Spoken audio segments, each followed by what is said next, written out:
2 Samuel pasal 9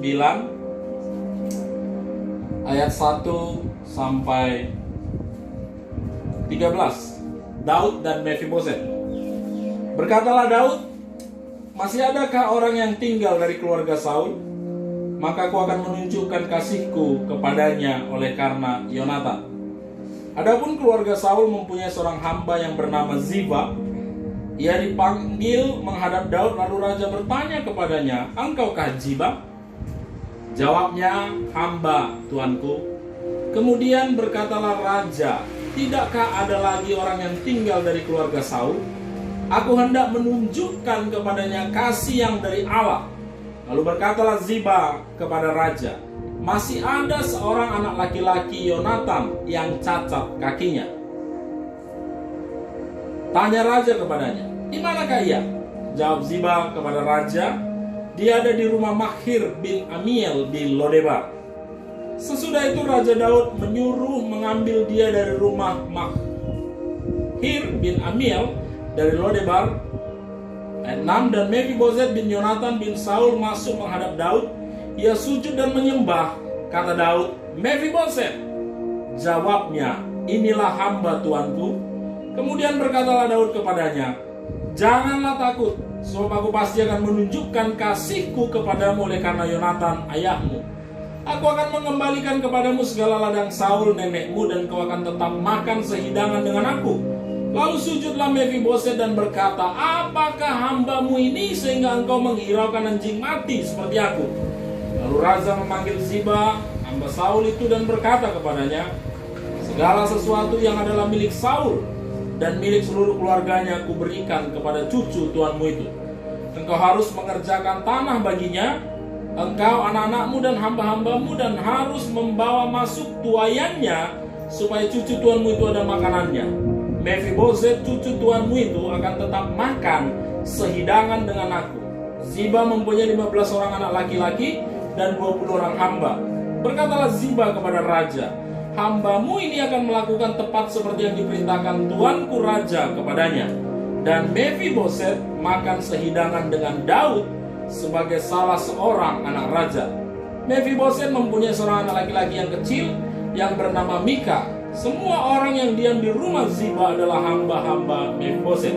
Demikianlah Mefiboset diam di Yerusalem, sebab ia tetap makan sehidangan dengan raja, adapun kedua kakinya timpa."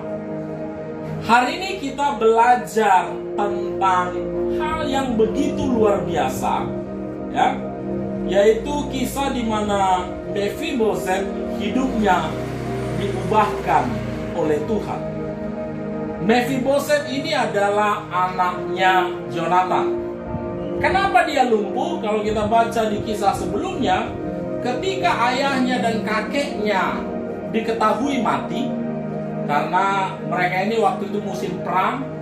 Jadi ketika bapaknya, kakeknya mati yang adalah raja, pembantunya berpikir, "Oh, ini anak harus diselamatkan, tinggal ini generasinya." Jadi dibawa oleh pembantunya anak ini, berlari, dan sambil lari jatuh. Itu yang membuat dia timpa. Ketika Daud tanya, masih adakah keturunan Saul, keturunan Yonatan? Ada seorang hambanya yang bernama Ziba bilang begini, "Masih ada seorang anak laki-laki Yonatan yang cacat kakinya." Mefiboset dikenal dari kekurangannya. Dalam hidup ini, kita dikenal orang karena dua hal biasa. Karena kehebatan kita, atau karena kejelekan kita. Ada orang yang dikenal, karena yang jenderal itu ya, yang dokter itu ya, yang konglomerat itu ya. Orang dikenal karena kehebatannya. Di satu sisi, ada juga orang yang dikenal karena jeleknya, gitu ya. Yang buta itu, yang malas itu, yang bandel itu, yang pemabuk itu. Pilihan ada di antara kita mau dikenal seperti apa. Tapi ada kabar baik. Kalau manusia mengenal kita mungkin dari kebanyakan ingin bergaul dengan kita dari sisi positif. Apakah orang-orang yang buruk pengen dikenal? Belum tentu, mungkin orang akan menghindar. Tetapi ada satu pribadi, Kristus, kepada orang yang buruk sekalipun dia mau datang. Dan itu kita bisa contoh di Alkitab, ya. Daud betul-betul menunjukkan kepribadian seorang raja, seorang ilahi, seorang Allah. Karena perhatikan ini kata Daud, ayat 1. Masih adakah orang yang tinggal dari keluarga Saul, maka aku akan menunjukkan kasihku. Daud pernah janji sama Jonathan dan dia tepati, dan dia ingin menunjukkan kasihnya kepada keturunannya. Kasih yang seperti apa? Ketika Daud mengulangnya kembali, perhatikan kutipan ini luar biasa. Ayat ketiga dikatakan, kemudian berkatalah raja itu Daud, tidak ada lagi kah orang yang tinggal dari keluarga Saul? Aku hendak menunjukkan kepadanya kasih yang dari Allah.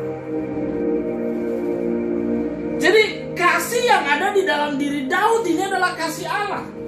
Kasih Allah itu seperti apa? Kasih Allah itu adalah agape yang tidak memandang seperti apa orang itu.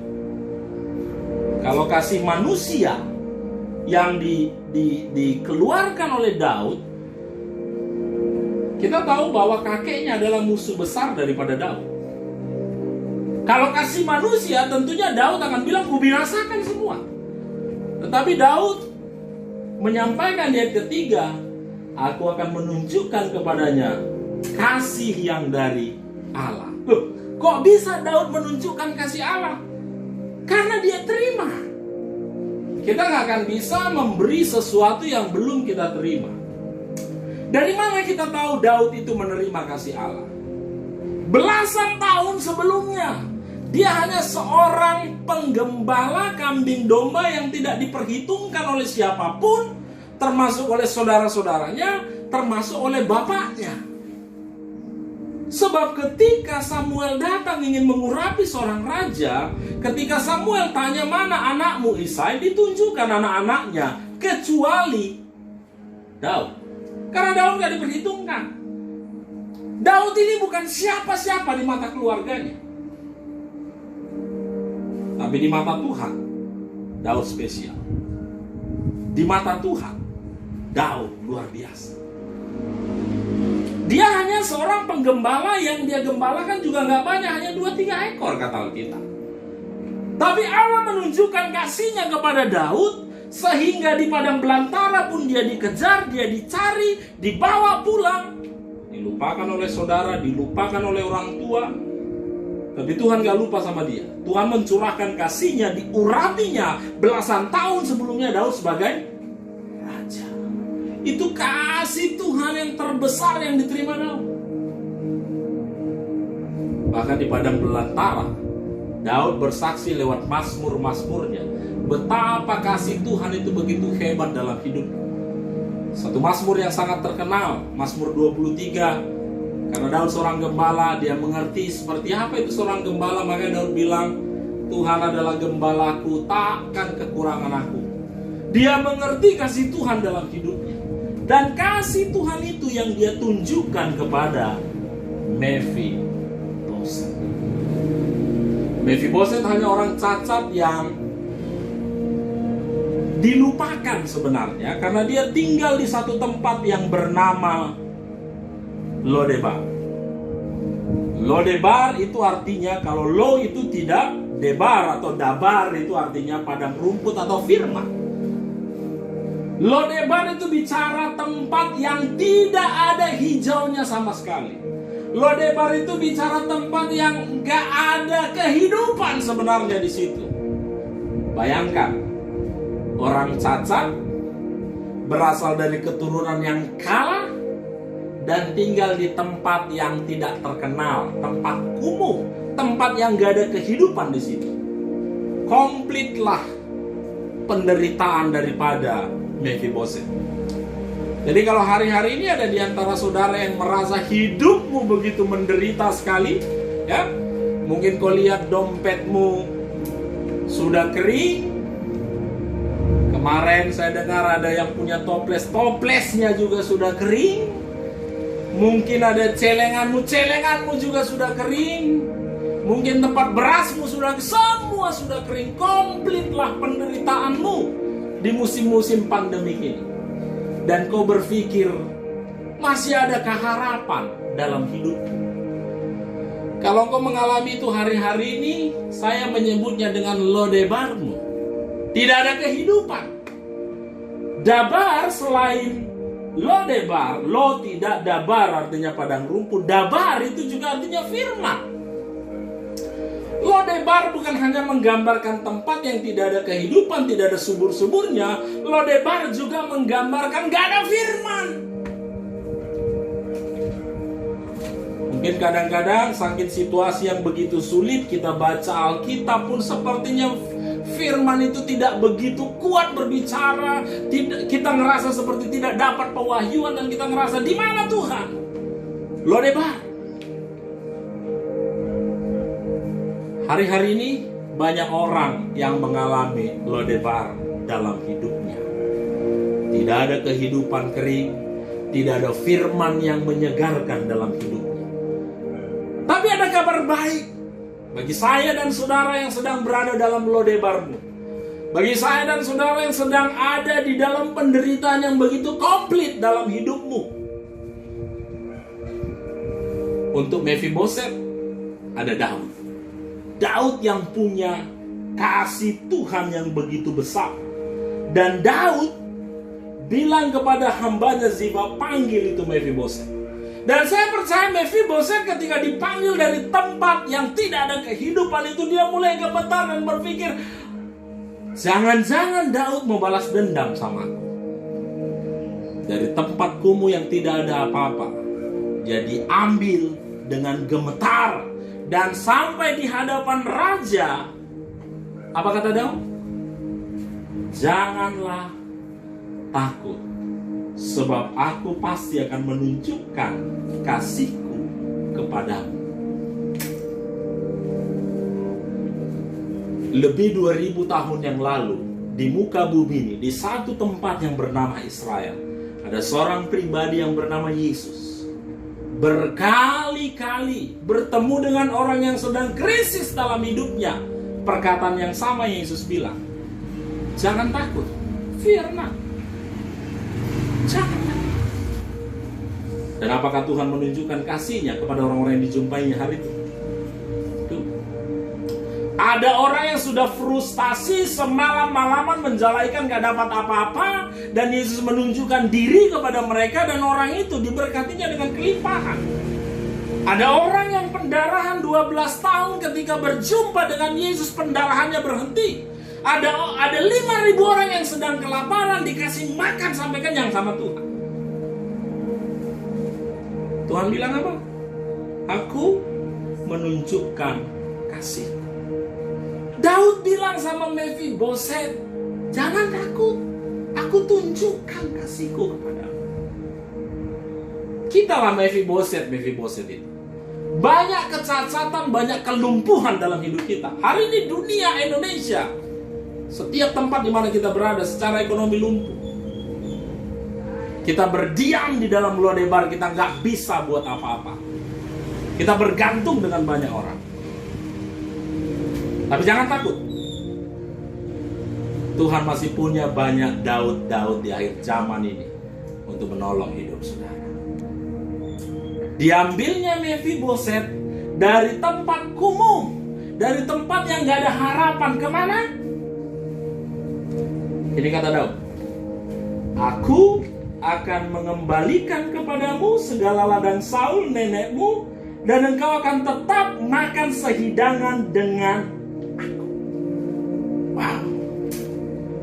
Orang cacat, lumpuh, tinggal di tempat kumuh, bertemu dengan Daud, dan Daud bilang, ku kembalikan hartamu, dan engkau tetap sebagai anak raja makan semeja dengan raja. Wow. Dari tempat hina pindah ke tempat raja. Bukankah itu yang Yesus lakukan hari-hari ini bagi kita? Amin.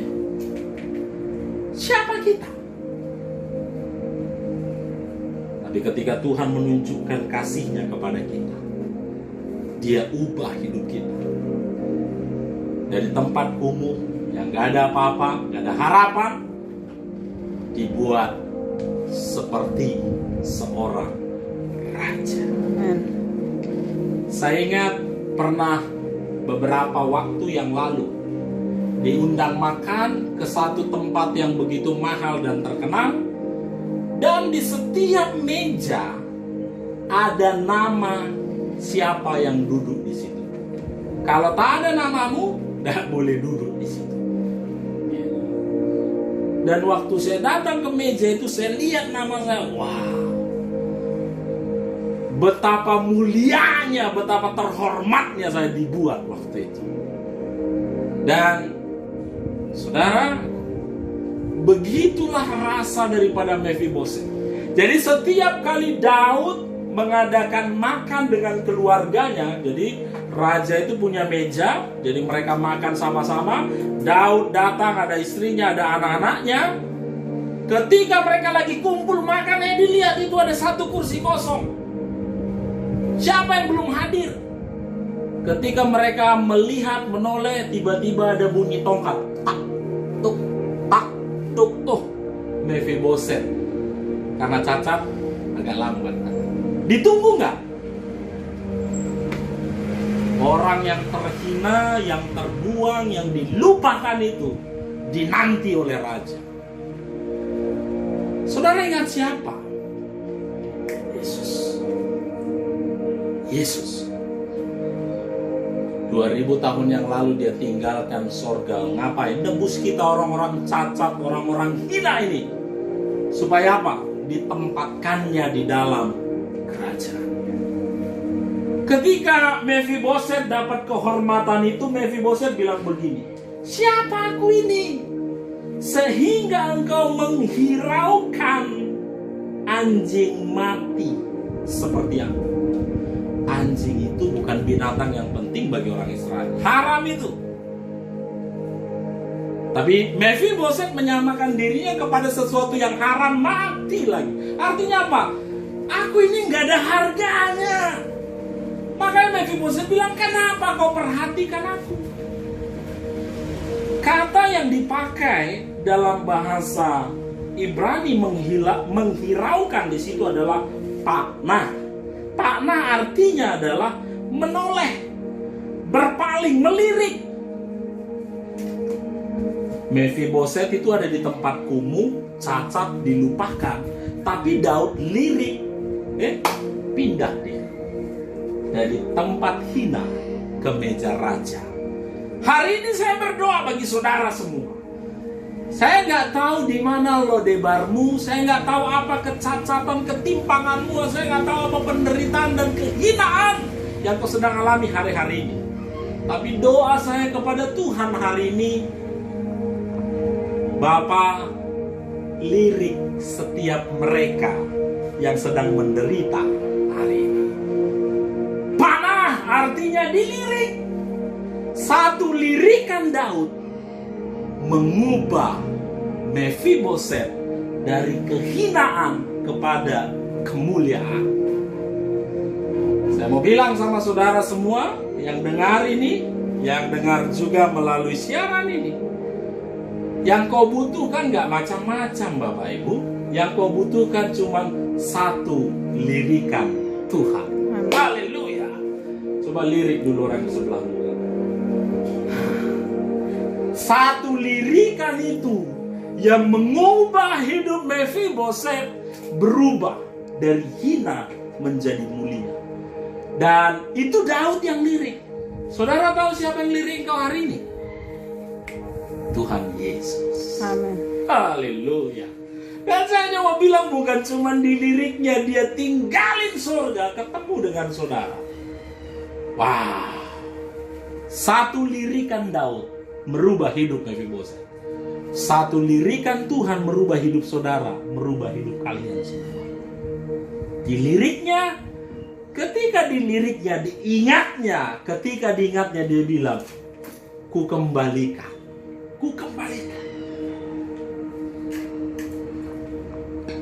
Saya ingat perumpamaan tentang anak yang hilang. Ya. Anak yang hilang itu yang bungsu, habis semua hartanya sampai anak itu kerja di kandang babi. Waktu dia lapar pengen makan makanan babi itu, dia yang punya bilang nggak boleh. Babi lebih berharga daripada dia. Dan akhirnya apa? Dia ingat pulang kepada bapak. Bapaknya ingat nggak dia? Ingat. Kita mencatat sejak dia pergi, sejak anak itu meninggalkan rumah, bapaknya mengingat dia. Dan ketika anak itu berjalan pulang dari kejauhan, bapaknya yang lari, dia kejar, dia rangkul anak itu. Dan kabar baiknya apa? Dikembalikannya posisi. Anak itu tadi bilang, "Bapak, biarlah aku jadi hambamu, jadi pembantumu." Tapi bapaknya bilang, jubah, sepatu, cincin. Dia pulang sebagai apa? Anak. Dipestakan. Mephibosheth datang sebagai orang kalah, orang tawanan, orang cacat, orang hina dengan penderitaan. Ketika bertemu Daud, dikembalikan posisinya. Anak yang hilang ketika ketemu bapaknya, dikembalikan posisinya. Doa saya, engkau berbalik kepada Tuhan Yesus. Amin. Ketika kau balik kepada Yesus, posisimu dikembalikan. Anak Allah, apa yang menjadi bagianmu, kelimpahan anugerah berkat itu tercurah atas hidupmu. Kau gak perlu takut. Sebab yang kasih perumpamaan itu Yesus, dan Yesus bilang itulah gambaran Bapa di sorga. Kalau kau balik sama Tuhan, dikembalikannya apa yang menjadi bagianmu. Gitu dilirik bapaknya kejauhan, anakku, berubah posisinya.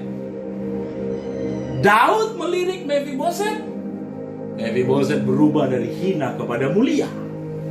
Bapak yang baik itu diliriknya anaknya, dia lihat dari jauh itu anaknya, dikembalikannya posisi anak itu. Dari kandang babi sampai ke rumah Bapa. Saudara tahu ketika Passover, ketika Paskah pertama kali di Mesir itu, ya, malaikat maut itu cuma lirik tiap rumah. Oh, ada darah lewat, ada darah lewat, gak ada darah, bam, habis. Lirikan itu penting. Selama ini yang buat kau takut, karena yang melirik engkau, corona. Siapa lagi yang lirik engkau? Dirumahkan. Macam-macam lah itu. Hari ini lupakan semua lirikan-lirikan itu. Engkau butuh lirikan Tuhan. Ketika Tuhan melihat kepadamu, statusmu diubah oleh Tuhan. Lirikan Tuhan mengubah engkau dari hina kepada mulia, dari kandang babi ke rumah raja. Saya percaya semua saudara diberkati Tuhan dengan firman hari ini. Yang kau perlukan lirikan Tuhan yang mengubah hidup. Hari ini kami di sini akan mengadakan perjamuan, dan kau pun mungkin di rumah-rumah ibadah di komselmu masing-masing. Kau mengadakan perjamuan. Perjamuan itu mengingatkan kita, Tuhan bukan hanya sekedar melirik, Dia kasih hidupnya bagi kita. Itu makanya ada jaminan 100%. Engkau disembuhkan, engkau dibenarkan, dan karena kau dibenarkan oleh karena darah Kristus itu, posisimu dikembalikan. Dan karena tubuhnya itu, kesembuhan menjadi milik. Apa yang kamu takutin lagi? Sebab Tuhan bukan cuma melirik, Dia kasih hidupnya bagi saya. Amin. Saya berdoa kau diberkati Tuhan hari ini. Haleluya. Tuhan Yesus memberkati. Kita berdoa.